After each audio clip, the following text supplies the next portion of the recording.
The other thing that I want to cover is the idea of how things get done for you. Bob Dylan, who just won a prize for literature, you know about that, right? He's famous for getting a Nobel Prize. Yes, yes. And he was being interviewed on 60 Minutes, and somebody asked him, the interviewer asked him, well, how long did it take you to write this? And 1 minute or 10 minutes? And he said, well, about 10 minutes, it just showed up. And the guy couldn't accept that. He says, you mean you created this song? And he said, he didn't use actually the same words, but no, they just showed up. And I wrote them on a piece of paper. So here you have an example of something that is given to you by your internal intelligence, so you can put it on a piece of paper and become world famous for it. So do you have examples where you actually had content, whether it's programming or anything else, just show up? Something was just given to you by your subconscious and your internal intelligence. I feel, okay, that's actually a very difficult question. It's a good question. I haven't thought about it that way at all. I think it's more about humor. Like for me, I feel like humor played a wide role in that aspect for me, because I don't try to write jokes or try to be funny in situations. Like, so if you have, there's a difference between being a stand-up comedian and being funny in real life.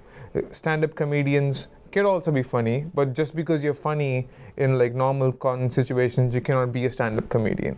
So you need more conscious thought and about humor when it comes to stand-up comedians. But when it comes to normal humor, you need to have a sense of internal dialogue, as you said, like something that comes to you rather than you being trained on something. I feel like I can understand that, relate to that sequence. So I'm very much used to content showing up and then writing it down. And many authors and performers would also say it just shows up. So I want to actually talk about Bill Russell. Bill Russell was a famous basketball player who played for the Celtics.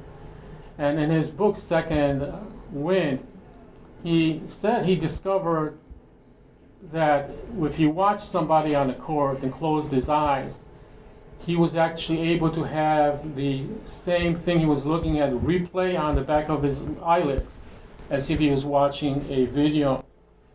And after a while, he learned that not only could he replay it over and over like a video, but he could say, please remove the person who I'm looking at and replace my image with that person doing the same exact moves.